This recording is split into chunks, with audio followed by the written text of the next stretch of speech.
자, 얘들아, 이제 개화정책부터 보자. 자, 우리가 이제 흥선대원군부터 쭉 이어서 왔는데, 자, 흥선대원군 때 19세기 때 내적으로 외적으로 굉장히 상황이 안 좋았다. 대표적으로 정치가 문란했고 왕권이 약했고, 그 다음에 농민들의 삶이 힘들었고, 그 다음에 외적의 즉 서양의 침략에 대해서 어떻게 우리가 대응해야 되는가, 그런 과제들을 갖고 있었는데 그 과제들을 흥선대원군이 어떻게 해결하려고 했는가, 그런 부분들을 배웠고, 그 이후에 흥선대원군이 1863년에 집권한 다음에 1873년에 이제 하야를 해.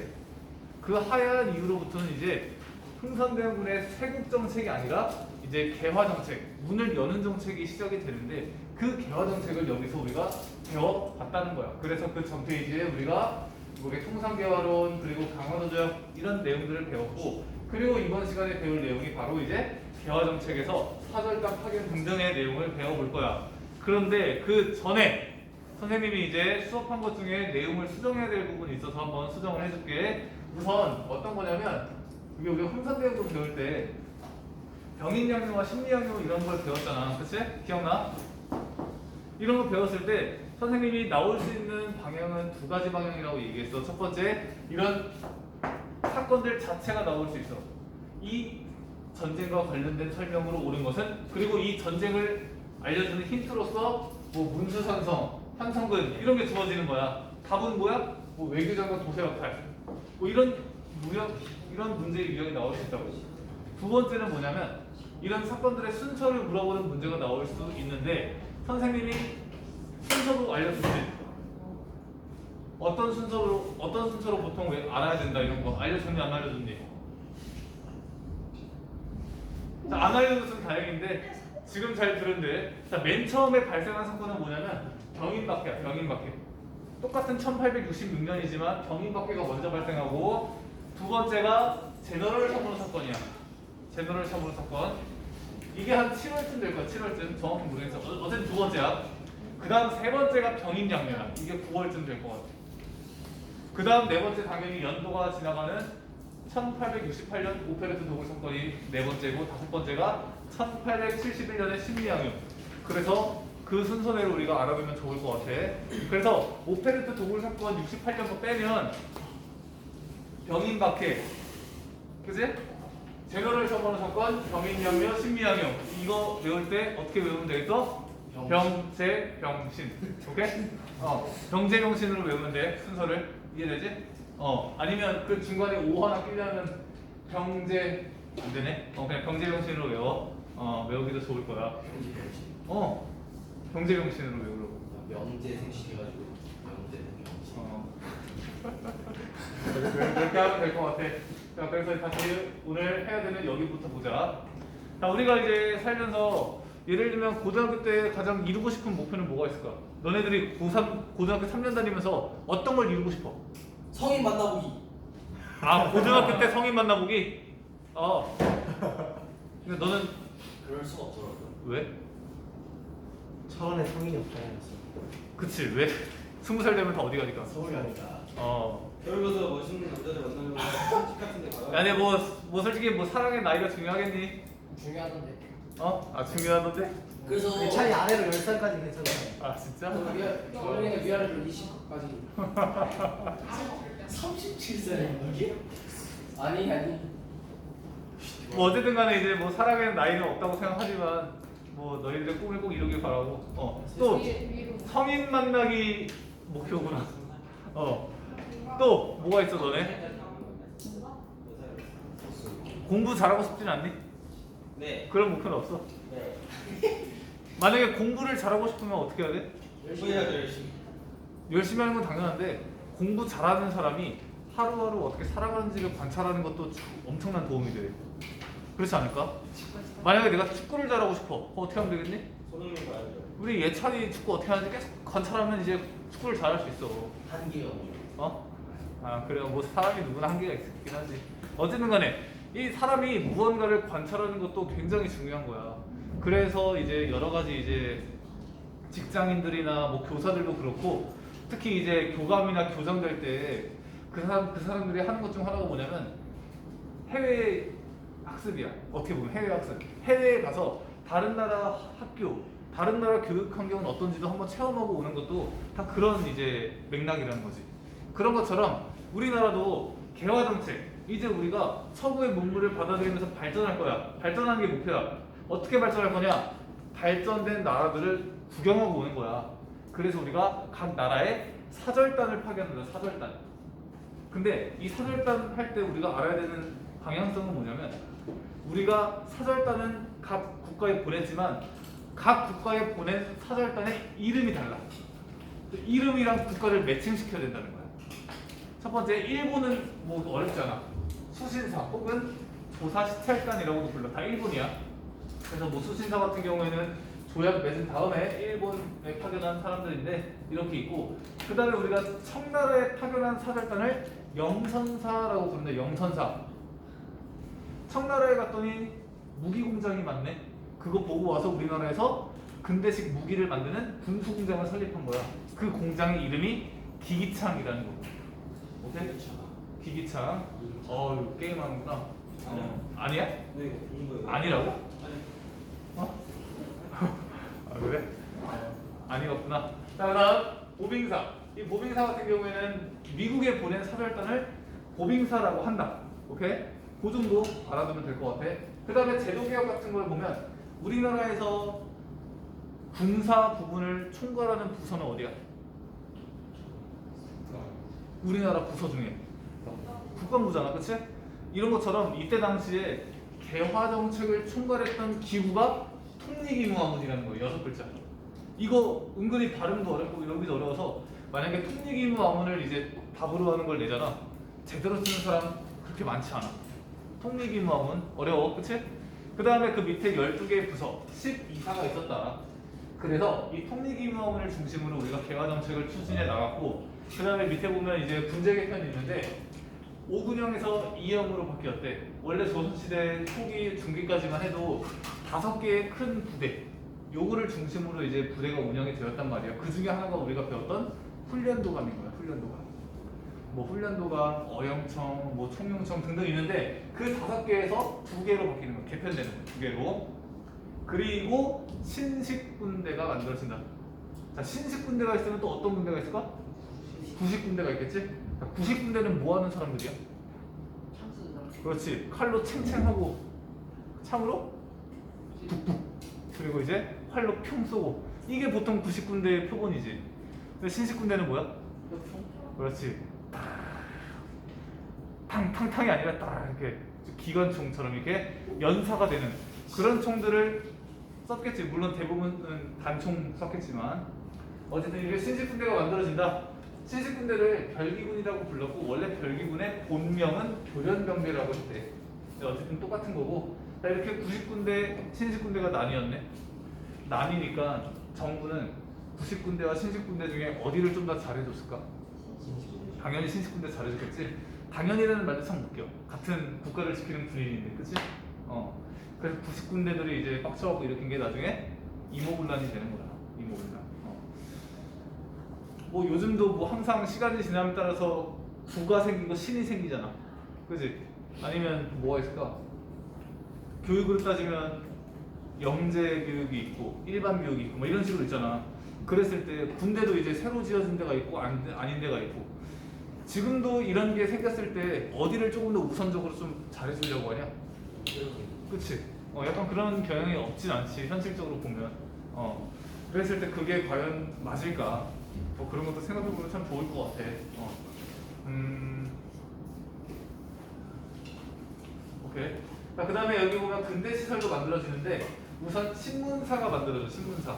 지금은 뉴스 통해서 다 알지만 옛날에는 백성들이 혹은 많은 사람들이 그런 정보를 알 수 있는 방법이 별로 없었어.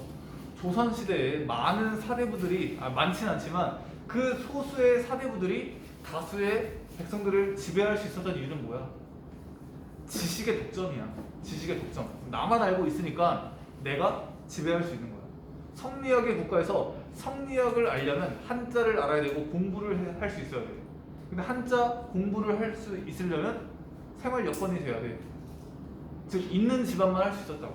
있는 집안에서 태어나서 공부를 열심히 한 그 사람은 성리학의 국가인 조선에서 성리학의 본질을 탐구할 수 있는 자격이 주어지는 거야. 지식을 이제 내가 쌓을 수 있는 거지. 근데 농민들은 그렇지 못하잖아. 그러다 보니까 이제 성리학 국가에서는 성리학을 공부하는 사대부가 대다수의 백성을 지배한 거야.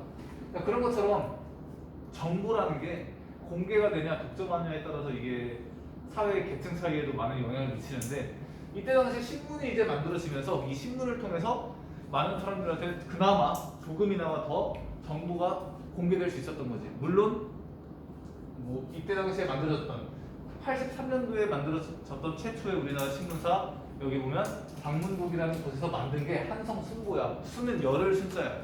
10일에 한 번 간행을 했는데, 물론 북한문 즉 한자로 신문이 발행이 돼서 많은 사람이 읽지 못했지만, 이걸 시작으로 이제 신문이 조금씩 발달하면서 신문을 통해서 많은 사람들도 이제 많은 지식을 얻을 수 있었다. 그리고 지금은 이 신문뿐만 아니라 뉴스를 통해서도 우리가 많은 정보를 알잖아.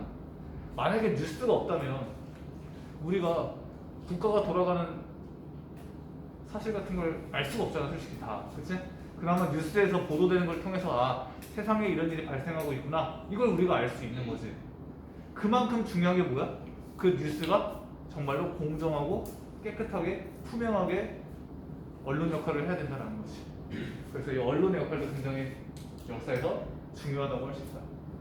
그 다음에 전환국은 화폐공사, 돈 찍어내는 곳. 그 다음에 기기차, 아까 얘기했지, 무기 만드는 공장. 그 다음에 우정총국은 지금으로 따지면 우체국 업무를 하던 게 이때 84년도에 처음 생긴 거야, 우리나라에서. 그래서 이렇게 근대 시설이 만들어진 것도 잘 알아두면 좋을 것 같다. 그 다음에 이제 우리가 일본과 맺은 강원도 조약을 배웠다면, 이제 미국과 청나라와 맺은 조약도 이 페이지를 통해서 우리가 배워볼 거야. 그 중에 첫 번째가 미국과 맺은 조약을 한번 알아보자. 미국. 자, 왜 우리가 굳이 저 먼 나라에 있는 미국과 조약을 맺었는가? 그거부터 볼 필요가 있는데, 2차 수신사, 즉 일본으로 사절단이 파견된 2차 수신사 김웅집이라는 사람이 있는데, 이 사람이 일본에 갔더니 중국 사람 황준헌이라는 애랑 만난 거야. 그래서 얘기를 하다 보니까 황준헌이 갑자기 자기가 쓴 책이라고 막 책을 막 보여주는 거야. 뭐 이게 책 쓰는 사람들 있잖아. 사람은 뭐예요? 사람이 아니라 이제 보통 이제 자기가 책을 쓰잖아. 그러면 나 책 썼는데 한번 보라고 책 한 권씩 막 주고 막 그래. 어떻게 보면 뭐 자랑하는 거기도 하고 선물의 개념이기도 한데, 어쨌든 황준헌이 자기가 쓴 조선책략이라는 걸 김웅집한테 딱 보여주는 거야. 한번 읽어봐. 그래서 읽어봤더니 뭐라고 돼 있어? 일단 제목 자체가 조선책략. 중국인이 쓴 거야. 조선이 치해야 되는 전략이란 뜻이야. 조선책략이란 뜻이.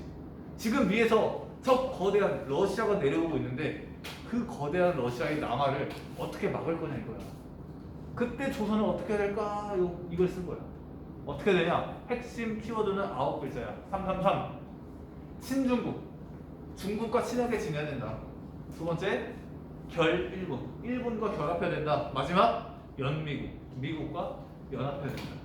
이게 주요 글자야. 이 조선 책략의 내용이. 밑으로는 러시아를 막으려면 첫 번째, 중국과 친해야 된다. 근데 이미 우리는 중국과 친해. 언제부터?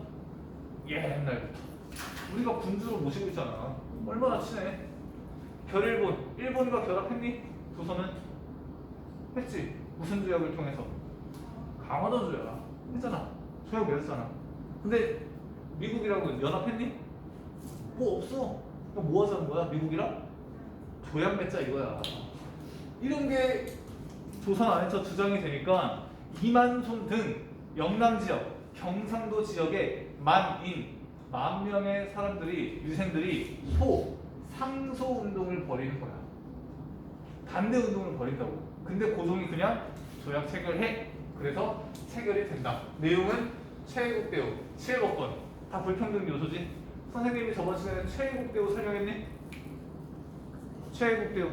최고의 혜택을 대우해 주는 거야. 다른 나라한테 좋은 거 해주면 자동적으로 좋은 거 해줘야 되는 거. 그게 최애국 대우인데, 이런 것도 인정하고 치해법권도 인정하고, 관세는 규정해. 관세 있어. 그리고 거중조정의 내용이 있는데, 이거는 서로 힘들 때 도와주자, 그 뜻이야. 자, 그러다가 이제 또 청나라와 조약을 맺은 게 조청상민수륙 무역장정이라는 거야. 이름 자체가 어려워. 이것도 그지? 조청, 성민, 수력, 무역장자. 이거 재료로 쓰는 사람도 얼마 없다. 좋죠. 정상민, 수력, 무역장자. 왜 이름을 이따 그러시는지 모르겠어. 자, 일단 이 조약을 우리가 맺게 된 계기가 뭐냐면 뒤에서 배울 사건인 이모군란인데 1882년에 구식군대들이 너무 차별을 많이 당하니까, 그리고 개화 정책할 때 돈이 많이 필요한데 그 돈을 백성들한테 안 그래도 살기 힘든데 세금 더 걷으니까 구식 군인의 불만을 계기로 해서 이모군란이 막 일어나. 군란, 군인들의 반란이 발생한 거야. 근데 그거를 진압시켜준 나라가 청나라야. 만약에 청나라가 이모군란 진압 안 시켰으면 어떻게 됐을까? 당시 정부의 힘으로는 막기 힘들었어. 그래서 이제 청나라한테 도움을 요청했고 청나라가 도와준 거야. 그러면 자, 누군가 나한테 고마운 일을 해줬어. 그럼 난 어떻게 해야 되니? 갚아요. 갚아야지. 보상을 해줘야 되는 거야. 그래서 조약을 체결하는 거야. 그게 조청상대 수립 무역장정이고, 내용은 최애국대우, 치해법권. 잘 봐. 결국엔 일본한테도 최애국대우, 치해법권 다 오케이 해줬지. 맞잖아.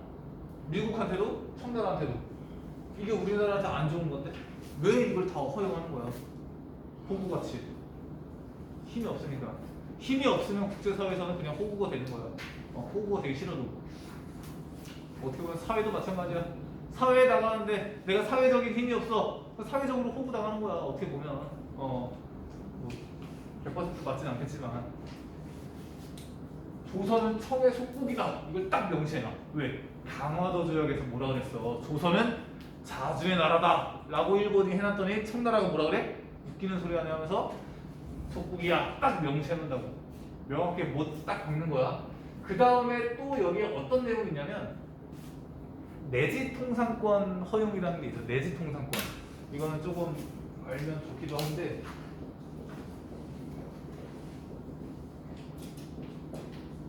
쉽게 설명하면 청나라 사람이 우리나라에 와서 장사를 자유롭게 할 수 있는 거야. 지금으로 따지면 중국 자본이 우리나라에 막 들어올 수 있는 거야. 그럼 우리나라 기업들 어떻게 되니? 너네 만약에 중국 기업이 막 갑자기 우리나라에 쫙 들어왔어. 그래서 막 뭘 판다고 할까? 너네 많이 사는 게 뭐냐? 옷? 그래. 옷을 사. 근데 한국 기업에서 만든 옷은 막 바지 하나에 막 2만 원 이래. 중국 기업에서 파는 바지는 하나에 뭐 5,000원 막 이래. 그럼 너네 무슨 바지 사? 5,000원. 5,000원 많이 살 거 아니야. 딱 그런 느낌인 거야. 그래서 이 내지 통상권을 계기로 이제 청나라가 우리나라의 경제를 야금야금 먹어가는 거야. 애초에 명칭 자체가 조청, 상민, 수륙, 무역장정이잖아. 경제적인 이런 목적이 좀 더 컸다고, 청나라 입장에서는. 이 조약을 맺는 게 그게. 자, 그 결과 당연히 청의 내정 간섭이 심화됐고 그 중에서도 경제적인 침투가 강화되었다. 이렇게 미국과 청나라와 조약을 맺고 그 다음에 러시아, 영국, 독일, 프랑스 등등등등 많은 나라들과 조약을 맺었는데, 일단 공통적인 거는 다 우리나라가 호구 잡힌 조약이었다. 다 우리나라가 안 좋은 조약이었고, 그 다음에 특수성이 있다면 모든 나라는 다 청나라의 알선으로 조약을 맺어. 우리나라가 다른 나라와 직접 조약을 맺는 게 아니라 우리나라와 다른 나라 사이에 청나라가 껴서 그 청나라의 중개를 통해서 조약을 맺었다고. 다 하나 빼고. 그게 러시아야. 러시아만 청나라의 알선 없이 우리나라와 독자적으로 수교했다. 나머지는 다 청나라의 알선이 있었는데. 그 정도 알아두면 좋을 것 같아. 자, 그리고 여기 내용들이 나와 있는데, 조선책야 보면 조선의 땅덩어리는 요충지다. 그런데 러시아를 막는 일보다 지금 더 급한 건 없다. 그래서 어떻게 해야 되냐? 중국과 친하고 일본과 맺고 미국과 이어져야 된다. 이렇게 얘기를 하고 있는 거야. 이 사료를 통해서. 그 다음에 영남만에서는 반대하는 내용이고, 수륙장정의 내용이 이렇게 있다. 청의 북양대신과 조선 국왕은 대등한 지위를 가진대. 북양대신은 지금으로 따지면 무슨 도지사 이런 거야. 저 나라의 도지사랑 우리나라의 왕이랑 동급이다 이 소리야. 이거 완전 속독 처리하는 거지. 그런 내용들이 나와 있다. 자, 그리고 이제 네 번째로 우리가 배울 내용은 위정척사 운동이야. 위정척사. 30초만 쉬었다가 여기 바로 들어가자. 30초. 숨 고르고.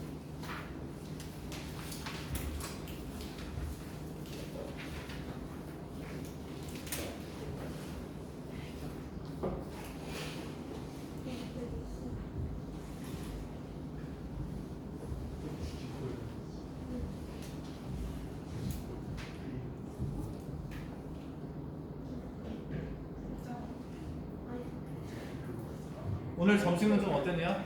먹을만 했어요. 먹을만 했어? 뭐 자실 거예요? 갔다 와.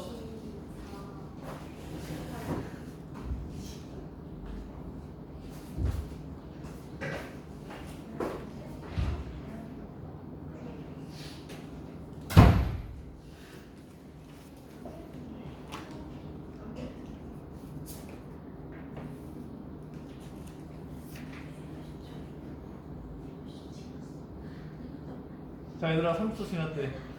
나 수업 마저 해보자. 마저 해야 돼. 그 수업 시간에, 그러니까 사람은 그냥 하나에 집중할 때가 제일 좋아. 내가 이제 대학교 다닐 때 꿈이 선생님이었잖아. 그 선생님이 꿈인데 역사를 하다가 대학교 3학년, 그러니까 대학교 2학년에서 대학교 3학년 넘어갈 때 그 교직 복수라는 걸 신청할 때가 있거든. 그게 뭐냐면 그냥 선생님 자격증 하나 더 갖는 거야. 과목 다른 걸로. 그래서 쌤이 이제 어떤 걸 할까 하다가 국어를 신청했어. 국어. 물론 다 성적순을 자르는 거야. 그래서 이제 만약에 국어를 신청해서 이제 그거를 잘 들었으면 선생님은 역사 선생님 그 역사교사 자격증도 갖고 있으면서도 국어교사 자격증도 갖고 있을 수 있었어. 그럼 뭐 나쁜 거 아니잖아. 근데 신청하고 며칠 안 지나서 합격이 됐어. 그래서 이제 나도 이제 국어교사도 될 수 있겠구나 했는데 내가 포기했어. 국어 광고. 왜 포기한 줄 알아? 어려워. 뭐 쉬운 건 없는데 역사라는 우물 하나만 파도 될까 말까야. 안 될 가능성이 더 높아. 근데 우물을 2개 파면 더 안 될 것 같은 거야. 이도저도 안 될 것 같아갖고 그냥 국어 그냥 딱 포기하고 역사만 그냥 엄청나게 그냥 판 거야. 내가 이걸 통해서 얘기하고자 하는 건 무엇일까? 딱 한 가지에 집중해라 이거야. 한 가지에 집중해도 될까 말까야. 근데 이제 막 2가지를 막 멀티로 한다. 이러면 이제 에너지가 분산될 수 있다 이거야. 자, 잘 알아들었으리라 생각해. 내가 무슨 말을 하고자 하는지 너희들이 잘 알아들었을 거라고 생각해. 자, 이제 위정척사 운동 보자. 자, 위정척사 단어부터 보자. 지킬 위, 바를 정. 바른 것을 지키는 거야. 그럼 이 조선 시대에서 바른 것은 뭐야? 아까도 내가 몇 번 얘기했는데. 조선은 무슨 국가라고? 성리학의 국가. 성리학이 바른 거야. 그래서 그 바른 성리학을 지키고 척사, 배척하자. 뭘 배척해? 사악한 것을. 그 사악한 것은 무엇일까? 성리학 이외의 모든 것. 그래서 성리학이 완전 배타적이라는 거야. 나만 옳다 이거야. 성리학 이외의 것은 다 사악한 거니까 그거 배척하고 오로지 성리학을 지키자 이거야. 이걸 위정척사 운동이라고 하고 이 운동으로서 뭘 하는 거야? 서구 세력을 받아들이지 말자는 거야? 받아들이지 말자 이거야. 그 운동이 이제 6, 7, 8, 90년대별로 10년대별로 펼쳐진다. 그랬을 때 연도별로 이제 우리가 잘 알아두면 좋은데 60년대에는 맨 처음에 통상 요구, 서구 세력이 교역하자 요구를 했잖아. 그랬을 때 이제 이항로, 기정진 이런 사람들이 이제 대표적으로 이제 반대한 거야. 뭐라고 반대하냐면 척화주전을 내세우면서 화해를 배척하고 전쟁이 중요하다. 즉 받아들이지 말자 이거고 60년대에 집권한 사람은 흥선대원군이니까 아다리가 잘 맞잖아. 그래서 이때 이게 이제 주장이 되고 1870년대에는 이제 문호를 우리가 개방하기 시작하니까 안 돼라고 하면서 등장한 인물이 체익현. 얘가 주장한 게 외양 일체론. 외놈은 일본 놈이잖아. 일본이랑 양 서양 애들은 다르게 보이나 사실은 일체 한 놈입니다. 똑같은 사람들입니다. 그러니까 일본과 도양 맺지 맙시다. 이걸 주장한 거야. 그게 외양 일체론이라고 하는 거야. 그 다음에 80년대는 본격적으로 개화 정책을 펼치면서 특히 미국과 조약을 맺으려고 하잖아. 그거에 대해서 아까 얘기했듯이 이만송 등이 영남 만인소를 통해서 반대했다고 했지. 이것도 위장척사 운동이라고 볼 수 있고 90년대는 이게 의병운동으로 넘어가. 의병운동. 이제 무력으로 조금씩 더 침탈하는 왜곡에 대해서 무력으로 대응하려고 한 거야. 대표적으로 을미사변에 대한 을미의병, 을사조약에 대한 을사의병 등등으로 이어지게 된다의 내용이 여기까지 나와 있는 거고, 그 다음에 이모군란이 나오는데, 자, 이모군란은 첫 번째 직접적인 배경은 구식 군인에 대한 차별이 직접적인 배경이야. 구식 신식이 있는데 신식 군대는 맨날 잘해주면서 구식 군대는 월급도 안 주는 거야. 심지어 훈련을 시키는데 그 월급이 몇 달치 밀린 거야? 13달 밀렸대. 1년 1개월. 야, 요즘은 예를 들면 월급이 17일 날 들어와야 돼. 근데 18일, 19일 날 들어오면 무슨 현상이 발생할까? 월급 하루라도 늦게 들어오잖아. 난리나. 여기 알바하는 친구 없냐? 저요. 너 알바해? 네. 어디서? 저 청룡대죠. 레저? 거기서 뭐 하는 거야? 식당. 식당? 막 서빙하고 닦고. 도시 도시도 해요. 철막. 설마게 너는? 철막. 월급일이 있을 거 아니야? 아, 저는 약간 그냥 그날 봐요. 도진 월급 내는 날이 없어? 저도 그날 봐요. 당일이야? 당일 먹고 그냥 네. 그 뭐야 연락 두절하고 안 나가도 할 말 없네. 진짜. 저번에 중국 저희 그 알바하는 사다가 그냥 자가지고 안 왔단 말이에요. 사장님 누가 맞춰가지고 줄여서. 그렇지, 이거는 실례지. 이 몇 시부터 몇 시까지 하기로 했으면 그냥 와야지. 당연한 거 아니냐? 근데 이제 안 오면 이제 사장 입장에서는 하기로 되어 있었기 때문에 어떻게 할 거라고 다 계획해놨을 텐데 다 무너지는 거지. 뭐 어쨌든 월급날이 하루만 이상해져도 아무 말 없으면 바로 그냥 노동청이야, 요즘 같은 세상에는. 근데 13달 밀린 거야. 근데 이제 군인들은 그래도 국가를 위해서 일한다는 그런 자부심으로 가족이 있지만 열심히 한 거야, 그래도 군인으로서. 근데 이제 13달 지나고 이제 딱 미안해 월급 줄게 딱 월급을 준대. 당시 월급은 쌀로 받았거든. 근데 모래랑 섞여 있다고. 모래 같은 게 섞여 있는 거야. 그거 왜 섞어 놨을까? 그 무게 많아 보이라. 뻥튀기 하려고. 이만큼 100을 줘야 되는데 100이 없는 거야. 그러니까 이제 50밖에 못 줘.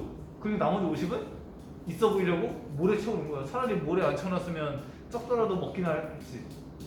빡친 거야 이제 99년들이. 그리고 그거 외에도 개화 정책을 펼치잖아.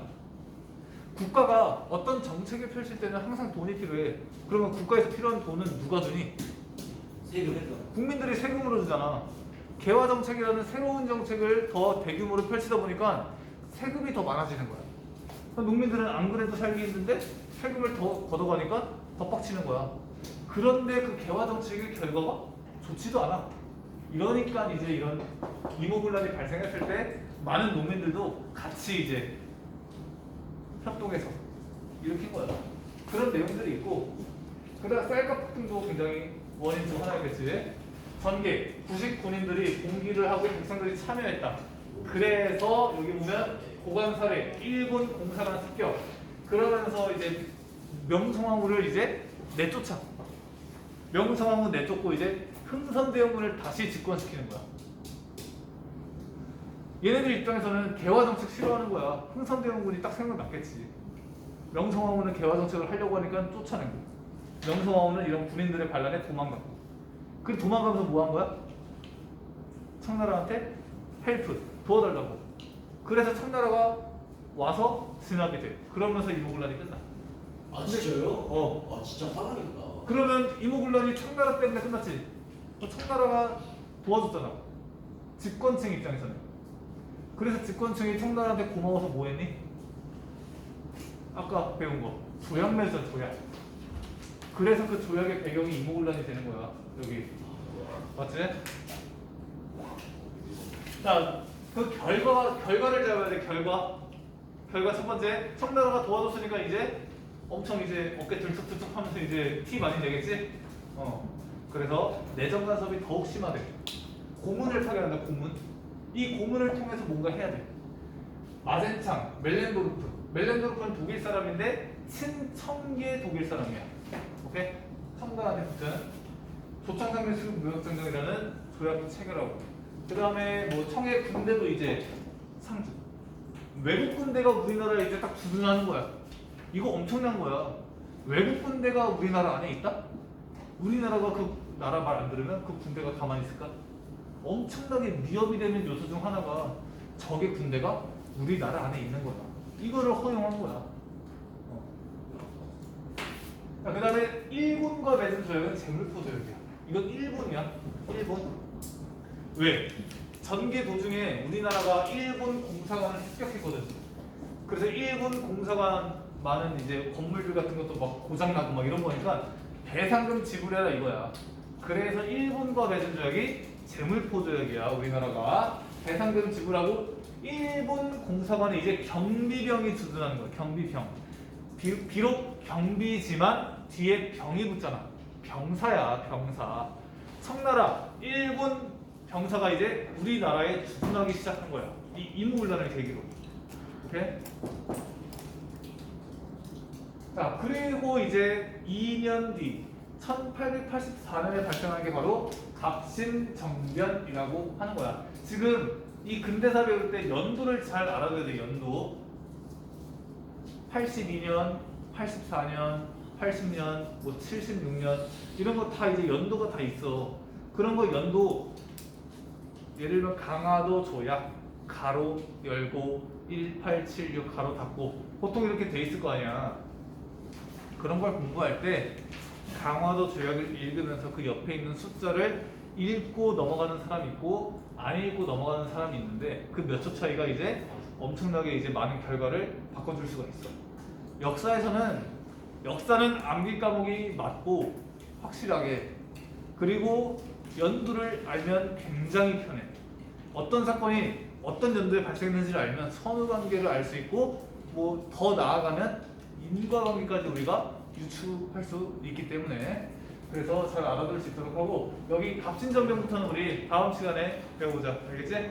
다음 시간에 갑신정변 해달라고 얘기해줘. 알겠지? 네. 오케이.